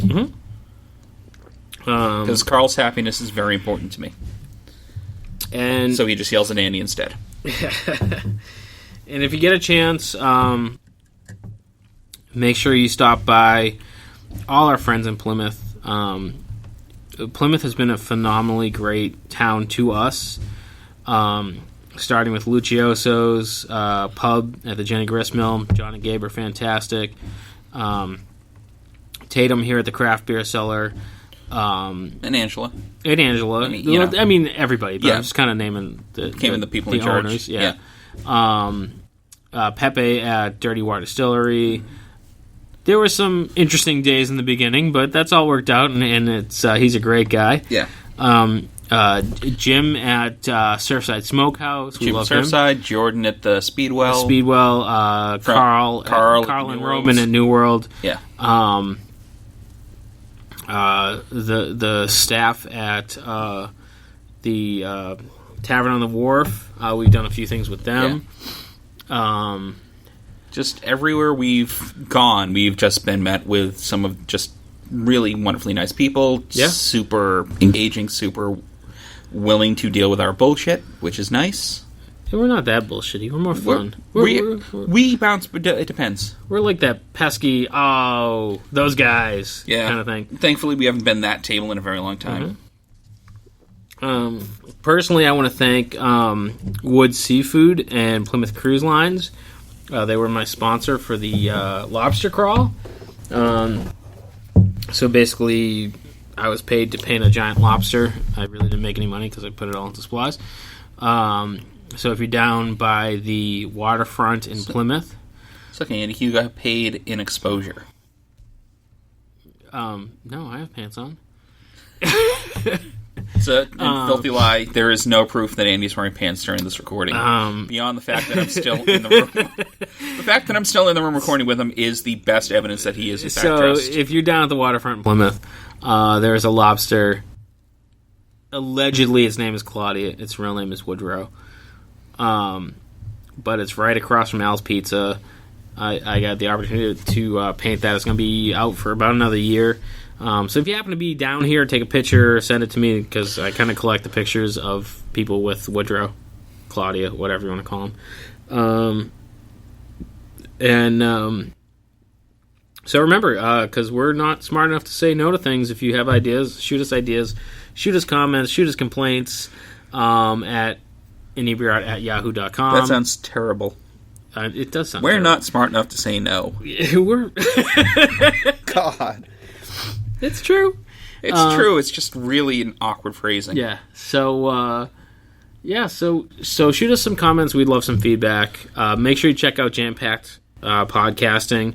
They're on Facebook. We also put up their episodes. One went up today. I believe it was a review of House of a Thousand Corpses. Right. And this is going to be a movie that I've never seen, and after the review, will never see. Saw in the theater, fucking loved it. Of course he did. That's the difference between you and me, Andy, because holy fuck do I not want to see that. God, finding a horror movie for the two of us to watch is going to be really weird. Yeah. Unless it's like an old one. Ooh, Laurel and Hardy. Oh, yeah. Yeah, I remember seeing that one a very long time ago when I was like 8. But I feel like that is something we could see and review. Absolutely. So check out their podcast. They're a great bunch of guys. They were on our podcast. They were episode 39? Sure. They're a lot of fun. 38, 39.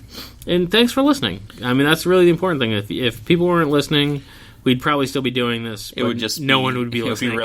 Yeah, we would be able to say a lot weirder shit. Yeah, the fact that people are listening is pretty remarkable. And honestly, it's kind of flattering. Pleasant. Yeah, I'm flattered. Yeah. I'm flattered that people are willing to sit here and listen to our bullshit. Yeah. Well, your bullshit. I have no idea if they want to hear mine. Yeah. Well, we'll find out. You're going to have guppies. God, that's so creepy. There's going to be like some fat German guy who's like, I like the fish. Why do you think we're big in Japan, Andy? Yeah. Well, we're tall and fat. Well, we're not tall, but in Japan we're tall. Yeah. So yeah, we would absolutely love to hear from people. We would be stunned to hear from our listeners abroad. Yeah, so if you're in Scotland, Cambodia, Japan, Finland, England, we really don't care. Shoot us an email. Yeah. We we are stunned, and we have no idea how you heard of us, but thank you. Yeah, we cool. appreciate the hell out of it. We are pleasantly surprised and outright stunned. And thank you to this month's sponsor, the B-Box, and all our sponsors in the past. Yeah. Everyone who's helped us out. It's been a crazy year, and I think next year is going to be equally crazy. Yeah. And maybe we'll do these more often. It's fun. Yeah. It's been a good time. So if you want to hear more fish, let us know. We'll do these more often. I can totally understand if the answer is no, because I don't really like listening to him. I'm fucking sitting right across from him. The fuck do you think I feel? I'm going to have to hear my own voice without the help of my own head. Yeah. I don't like that. So thanks again to everyone. It's been a great year. And, peace out, Cubs guys. The usual. No, I just did the closing. You did the whole closing? I did the closing. Shut up. It's fucking over. Stop talking. You did the Facebook, Twitter. No, it's... You are super No, bad I did. Did I do that? You really didn't. So, no, anyway... I started to. You got super distracted and started talking about Finland. Like you do. Damn it. So, anyway, like us on Facebook. Follow us on Twitter. It's over. We're already Rate done. And review us on iTunes. And Stop listening. We're done. Rate and review us on Stitcher, because now we are available on Stitcher Radio. Now. You are super bad at this, Andy. I'm not super bad. You've done like 50 of these. I'm letting you break all the news. It is not my job. That's why I'm letting you do it. I know. I feel really uncomfortable with this.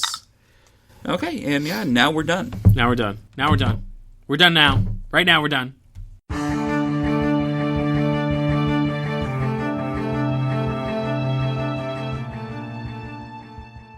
All right, so we are here with Gabe, co-owner of Lucioso's restaurant, and this is where we started the Podcrawl, because this isn't where we started Inebri-art, but it's where Inebri-art kind of really took off. We started doing our canvas. It was kind of funny. When it first started, we had 2 paint nights going. There was almost like a head-to-head. Remember that? Yeah. Initially, I didn't talk to you guys about booking one because I knew you had one. And then Sherpa was like, I booked a date. I'm like, they already have one. He's like, they said it's okay. I'm like, all right, what date did you book? Yeah. And it was St. Patty's Day. So our first one was on St. Patty's Day. We were, like, drunk as shit. That's one of our better days of the year, too. It gets crazy being here. Because we kind of have that atmosphere in town for that, we're not obviously implicitly an Irish pub or anything, but we kind of in the same style, same Well, vein. the nice thing is it's not, like, there's party bars around town, like the 21 crowd. This is a good local group. I mean, it's always super comfortable. That's the thing. Yeah. That's the niche. It's not even a niche. The funny thing is it is now. Yeah. Regular places, like just good food, good prices, like good, nice atmosphere, and just, just a balance of all that stuff. A lot of places, even in downtown, I don't fault them for it. I love a lot of these places, but they kind of go a little more high end. They go with that gas streak, which is basically the new fad in food and in beer, meaning that you're serving more microbrews. You're serving, your burger doesn't just have ketchup and mustard. It's got fig ketchup and truffle mayo. You know what I mean? Agave mustard. Yeah, or some shit. And that's what I feel like. Think about it. If you think about any place in town, it's hard to think of another place that just goes, that's where you can get a regular, Yeah. Lucioso's is what do they have? They have pizza and wings and food. Yeah. It's bar food. It's not gastropub. Yeah. It's bar food. We could have existed in 1987 exactly the way we are now. Oh, absolutely. Except change the HD TVs to tubes. But, right. But that's the thing, and we knew that that's what we wanted to do, because we thought that would cater to a nice wide audience, like, wide clientele. And it did. I mean, we pretty much got exactly what we were aiming for with our clientele. We don't really specifically target, big spenders, and we don't target 21-year-olds who want to get drunk. We target regular, obviously locals, but even just regular people come in, and have good experience, hopefully. And, but, for a good, 4 years, this was essentially my living room because I lived, 2 blocks away. And we're out in the deck. There's a great little waterfall. I mean, you couldn't have asked for a nicer place. How long have you guys been here? 5.5 years. Has it really been that long? Yeah, it's crazy. It went by so fast. I remember before we opened, and it was very stressful, coming down to, the costs of renovating, the money we budgeted. And not to delve into it, you have, some personal shit, we've talked about it before. You had some personal shit going on coming into it. Life's life. Life keeps going on no matter what else you're trying to do, but it was hectic, and it was scary, and then getting the liquor license was a problem, and, when we kind of... There was a point where I thought we were kind of in over our heads. Yeah. But I remember laying in bed one night. I literally remember this because it's remember, I don't know, have you ever kind of been in a position where I've been laying in bed and before, you remember that, you know what I mean? But I mean, where you like an instant that you remember because you had a thought that you were bound to remember. Absolutely. Yeah. I was like, I can't wait 2 years from now and look back.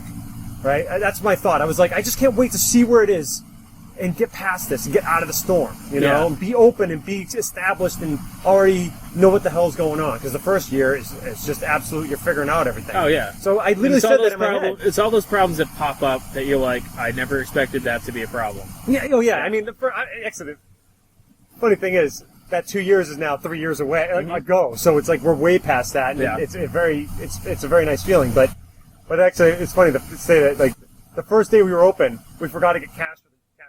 Yeah, it's like shit like that. People came in, they went to pay, I'm like, oh crap! I'm running down to the closest bank. It's like my first apartment. I never got a shower curtain. You're like, oh yeah, I'm gonna want to take a shower. There's no shower curtain here. Yeah. The little things, and that was actually how we also realized that we didn't design a dessert menu, and and then. Did someone ask? They're like, "Oh, do you have desserts?" And you're like, yeah, that's awesome. So, it's kind of funny because he had come from John, where this is essentially was a pizza shop. So a lot of those things, obviously desserts and some things at a full service restaurant that we've created here. Because that was very takeout. Yes. Yeah. And so, I had been out of restaurants actually at that point for almost 7 years, even though I was in restaurants for a good 15 plus, well, a little less than that. But I'd grown up in them, and throughout college and after college worked in restaurants, and then just kind of got out of the business. But what is it, The Godfather Part 2, it's the restaurant's like the mafia. It just pulls you back in. Because I had promised myself, I'm like, I'm done with that. But then John had tried, my business partner had tried to get me involved in a lot of other ventures, but I was just like, nah, I'm comfortable with what I'm doing, nah. But this location, when he told me that this was available, that was the catalyst that made me rethink. It's an amazing location because it's walking distance to the waterfront, but it's kind of tucked away, so it's not like every... you have to do your advertising so people know you're here. Yeah, but it's not like every tourist finds it, I know people have lived here for 10 years that didn't know we were here, they didn't know the spot existed. Yeah. I remember the moment I found out about you guys. I was at Fridays. That's when we still went to Fridays all the time. And John, who I didn't know at the time, was at the bar. And he was talking to the bartender, and he's like, he was talking about the horrible state of the kitchen, and, there was mold and all this shit. I got pictures. So finally, he left, and I called the bartender up. I'm like, where was he talking about? And she's like, it was the old run of the mill. I'm like, I just fucking ate there. And she's like, what? I'm like, a month ago? So I ate at its worst. Not to knock another business but let's just say their last few years. They're not another business anymore, really. Well, yeah, exactly. I'm not really hurting their business now, am I? But what we came into. Actually, here's a funny story. We originally scoped out the place by pretending to be electricians to come in here. And look, shut up, really? I'm not even kidding. The landlord brought us in. Funny. All right. Did the landlord know you were electricians? No, he pretended we were. Because we were prospective to take over the lease. Okay, so he's just pretending you're electricians? Basically, they they were on their way out, but Yeah. it wasn't a sealed deal. Yeah. And to not put it in their faces, Right, even though he which was is shopping fair. around. Yeah. But obviously, we wanted to get people in, not sight unseen, but still. Did you wear like a tool belt and shit? I didn't go that far. Yeah. Like Cobb Electric on my deal. The Large Hadron Collider over here just doesn't seem to be working. Yeah. I need to recalculate the recombobulator.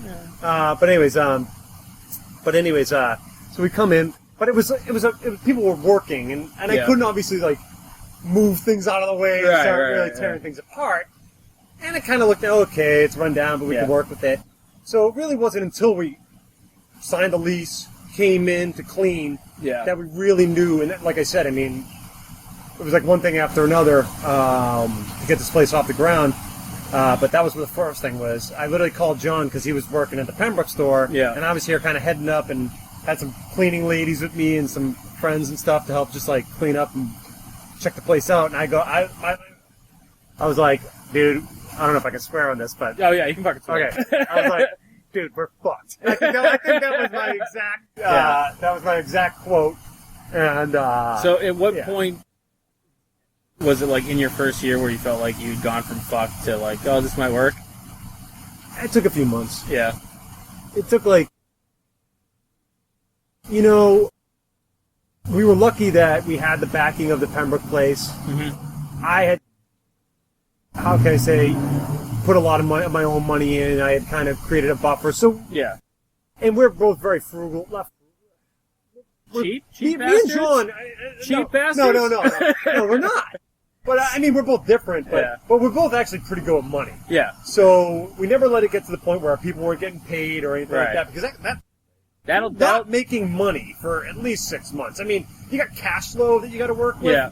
But you got to hope that's also enough, right? You know what I mean, to keep everything going. And I see a lot of people who aren't familiar with restaurants try to open restaurants, and I see a lot of restaurants fail. And I always feel like that if you're not taking care of your staff, that's when they start giving away free drinks. Oh, that's when they start kind of like fucking you over to try and help out their tips. Every business I've thought that I've seen fail, and almost in any industry, I hate it when the knee-jerk reaction is to. Cheapen the product, cut the staff. Yeah.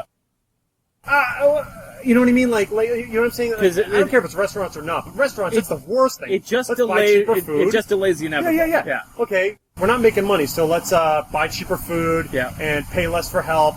And have less help or whatever. You just literally downward spiral. But that's when you see the help kind of be like, well, I don't really give a shit. Yeah. It becomes a disease with morale. But then also, like I said, you're cheapening your service and your food, and that's what you're selling. Right. So it's kind of a back-asswards way to go about it.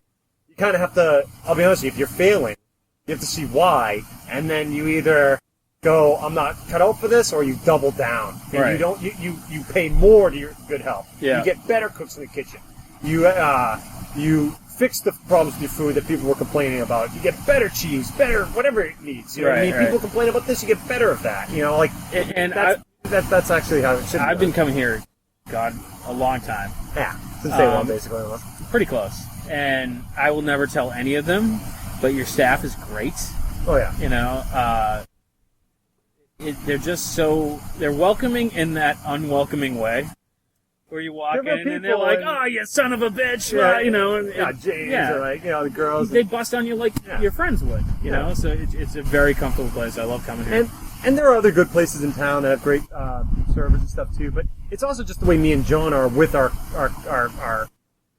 employees. Yeah. Like, we're casual with them, so it just kind of, you know what I mean? Carries over. It carries over. It's just kind of the atmosphere we've created. Yeah. So you guys have stuff going on here. You used to have live music, but you do it only occasionally now? Is that like a... This town is kind of, how can I say, what's the word I'm looking for?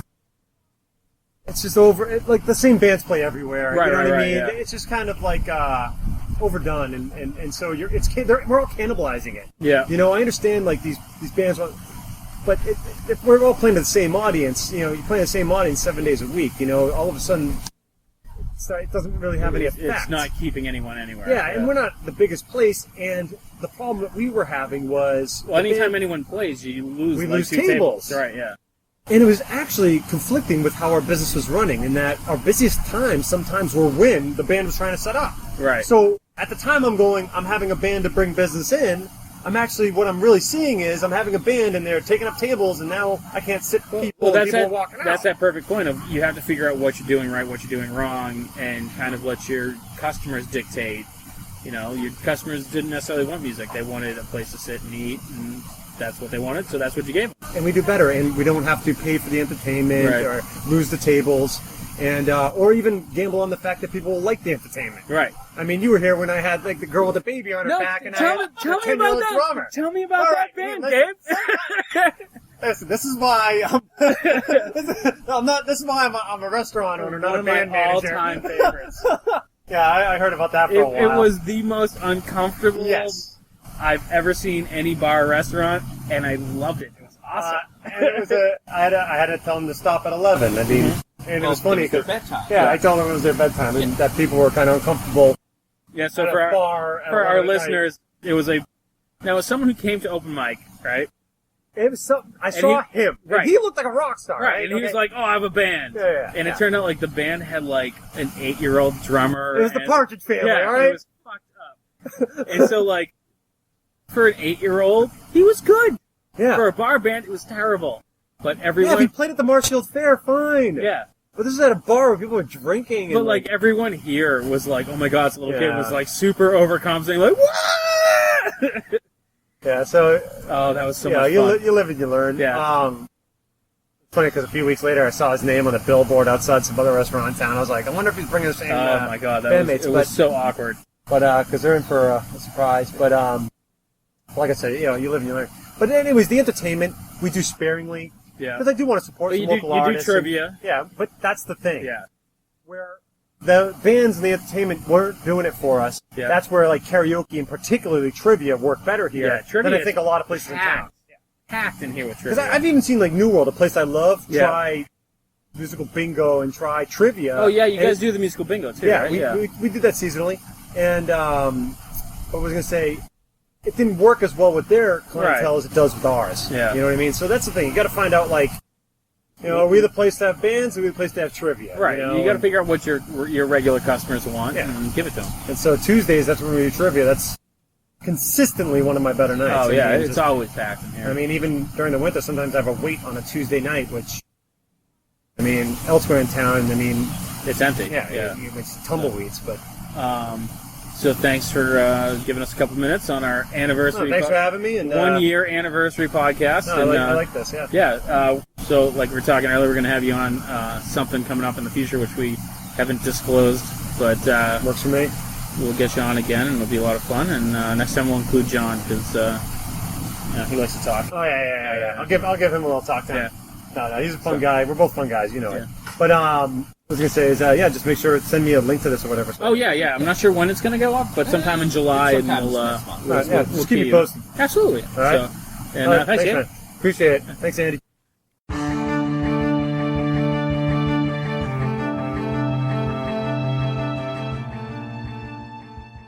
Cool, man. Oh. All right, so we're here with Matt. God, man, it's only like 3 beers in. And so we're at bar number 2, and we ran into Matt Audette from Jam Pack Podcasts. And so, Matt, are you aware that you're being downloaded in Japan? No. You're lying. I just told you 2 seconds ago. I couldn't turn on the record. Now, as a matter of fact, I am. Sorry, are we in the way? All right. That's all right. We'll step out of the way. Matter of fact, yeah, it's super cool. I know the guy, actually. So what was that movie that you recommended? It was a 70s film. Suspiria. Yep. Dario Argento. And so if I wanted honey buffalo wings, where did I get those? Lucioso's, where we just came from. We just recorded with Gabe. Oh, did you? Yeah. Sweet. Oh, yeah. So we loved them there. That was like the first bar that kind of took a chance on us. Yeah. So, and you're playing here. You're playing music here on Speedwell. Yep. Speedwell on the 3rd. 12 to 3. See, I feel like this is totally like on the 4th. On the 4th. Yeah. What is? Did I say 3rd? Yeah. So, yeah. So for our listeners, I didn't hit record, and me and Matt had this like super cool conversation where it was way smoother. we like totally figured out the meaning of life, and I fucked up. So Matt, thanks for instantly forgot all of it. Right, yeah. So thanks for stopping and talking to us for 2 seconds, and maybe we'll hook up with you later, or we'll be around town. So yeah, I'm sure you guys will be. Maybe I'll bump into you. Cool. All right, man, and have a good holiday weekend. You too. All right, man. Bye.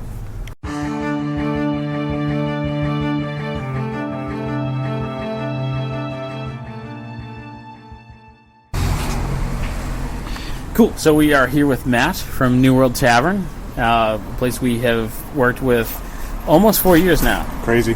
And so we've been doing our life drawing, and so life drawing has been a big draw for you guys on Monday night. It's been huge. It's crazy to think. I mean, I started off with you guys probably 3 years ago, doing the first Monday of every month, and it's gone from a handful of people to 35, 40 people on a regular. Like the first Monday of every month now is like the Monday that Sean and Rachel used to take off, and now all of a sudden it's like, oh no, we don't need coverage that Monday. Now it's Monday everybody wants to work? We'd love to work that shift, so no, it's been great. I mean, it's crazy to see. I mean, it's great to see, but it's crazy to see how big it's gotten. Yeah. In the past, call it like 2 years. Right. Because I mean, it started off, and you started off strong, and it was always good. I mean, there was always people in the room, but now it's like it's an event. Right. It's not just people in the back room doing something. It's people come in and ask, when is the life drawing coming, or do you know the model? Do you know this and that? So I love it. And we're getting a lot of people in, like, they'll walk in the room, and I'll be like, hey, how'd you hear about us? Yeah. And it's kind of gone to the point where, like, I don't know what they're talking about. They'll be like, oh, my cousin Steve told my sister, and brother-in-law from some other marriage, and my college roommate. It's one of those things that they hear it from someone that heard something. But I mean, honestly, for free publicity, that's the best you can do, right? Yeah, no, it's great. And now we have sponsors, so we get to give away some free shit, which is always nice. Look at that! You guys are getting all high and mighty now. Yeah, we're not going to be able to afford you soon. You don't pay us, right? But that's what I mean. If you asked us to start paying you, then we wouldn't be able to afford you. But as long as we badmouth Carl, that's payment enough. Absolutely, so, you can always do that. Carl, who's been a guest on the podcast before. Interesting. You guys were brave for putting him on the air. Well, we had his biggest fan follow us. Oh, yeah? Yeah, Carl. Oh, Carl, yeah. Carl, yeah. Carl's biggest fan, and he'll tell you that. Oh, absolutely. He's like, I heard my podcast. It was great. I got all my jokes. At least he did. Yes. At least he did. So, you've been here at the New World how long? Since we opened, 5.5 years. Nice. And it's packed now. It seems like it's always busy. What is your favorite part of the New World Tavern, working for the New World Tavern? Honestly, I think it's a mix of the ever-changing beers. I mean, like you guys know, we don't replace things, we change things. Right. So when a beer kicks, something new comes in. When a bottle goes, something new comes in. And it's honestly the people. I mean, you get to know people. Like when you walk in, I know what you're looking to drink. Right. I know that you want something dark, like a nice stout, porter, something like that. To me, that's the nice thing is people are like, oh, I know something you like. And I just go, all right, cool. And it usually is something. And I feel like that's honestly my favorite part about it is having people's trust where I can just pour you the beer. Yeah. I don't need to give you 3 samples because I know the 3 beers that you're going to want, and we can do them in succession. I think my question is usually, it's not one of those like $17 beers, right? Yeah, it's not the super expensive stuff, right? Yeah. Great, good, go. But I feel like that's my favorite part of it, interacting with people and being able to do that, being able to help people in a different way. Nice. Well, it's been an absolute pleasure working with you guys, and you, Matt. You've been always a fan of ours, and absolutely. So thanks for taking 2 minutes. I know you're on your way out the door, so we'll let you get back to what you're doing. All right, man. Thank you. Cool, thanks.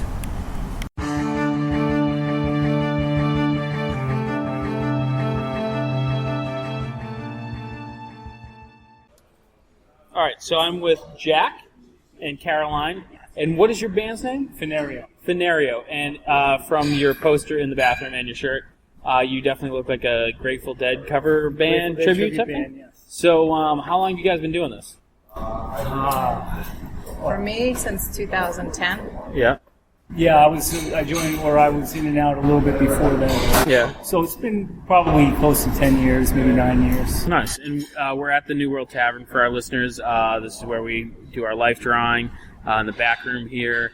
And you got quite the setup. Do you guys travel all of the South Shore or Boston? This is our South Shore center here, but we played at Weir's Beach last week. Oh, nice. New Hampshire. Yep. We play in Worcester a lot at the Electric Cage. Oh, we were just at Worcester last weekend. We recorded at Massive Con. They had a Comic Con up there, yeah. We're out in Great Barrington every once in a while. Nice. So we kind of, cast the net and try to, hit places. So why Grateful Dead?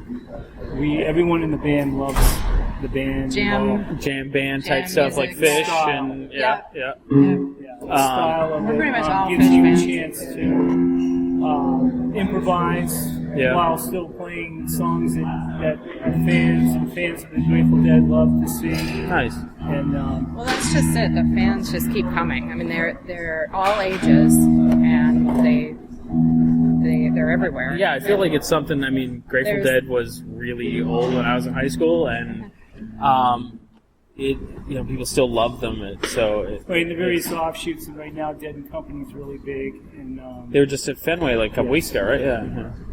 And tonight's their last night on the tour, actually, I believe. But there's a lot of Dead tribute bands and Dead influence bands. We're one of many out there that's doing it. They're all equally popular. And, it's just, we're really psyched to be a part of that scene. We have a lot of friends that all play in these other bands. Nice. So, do you get down to Plymouth here a lot, or on a somewhat regular basis, or? This is Like twice a year. Yeah. Nice. So if our listeners wanted to check you guys specifically out, where could they find out your dates? Website? The website, which is? Fennario.us. Can you spell that? Yes. F as in Frank. Yeah. ENNARIO. Awesome. .us. Excellent. Thank you guys. Like I said, this was just a quick 2-minute thing. I think we're about to move on to our next bar. So thanks for being part of our anniversary podcast. All right, thank you, Andy. No problem. Thanks, guys.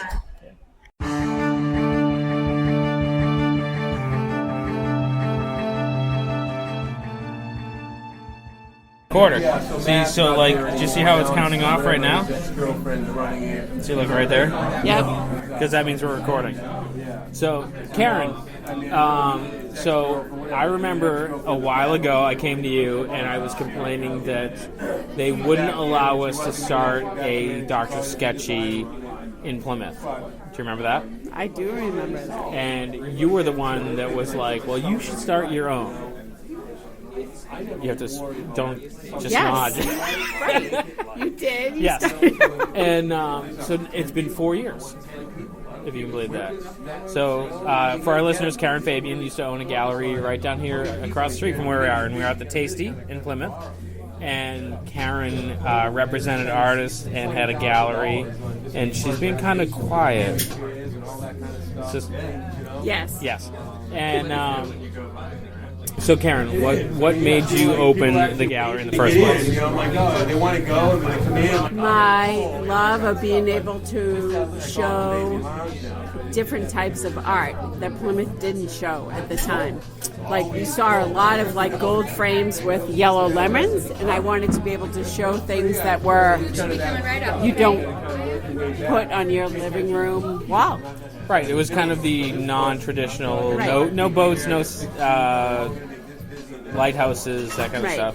And you had one gentleman in there who had stuff from his uncle, yes. I remember, and the stuff was amazing, and it was kind of like his uncle was passed away, and he was going through cancer treatment, if I remember. What was his name? Steven? Yeah. And it was great stuff. So how did you find him? Or did he find you? Into the gallery. It was a little bit of both. I knew of him, but then I didn't know of his uncle's art until he came in. Yeah. Nice. And so what are your plans for Plymouth 400? Because I remember that was something we talked about a little bit. Do you have any plans? Looking forward to that? I am looking forward to that. We have a book in the making, but it was more about the statues and the sculptures in Plymouth and all over the South Shore that come from Plymouth, England, all the way over to here in New England. Oh, awesome. So we'll look forward to that. We just recorded with Plymouth 400 the other day, so we'll look forward to that. And so thanks for giving us a couple minutes. I know you are reluctant and don't want to talk. Give me that look. And so thank you, Karen, because you are a pinnacle person in the success of Inebri-art, and that's part of the reason why we've done so much. So is your influence. So thank you very much. Thank you. Thank you.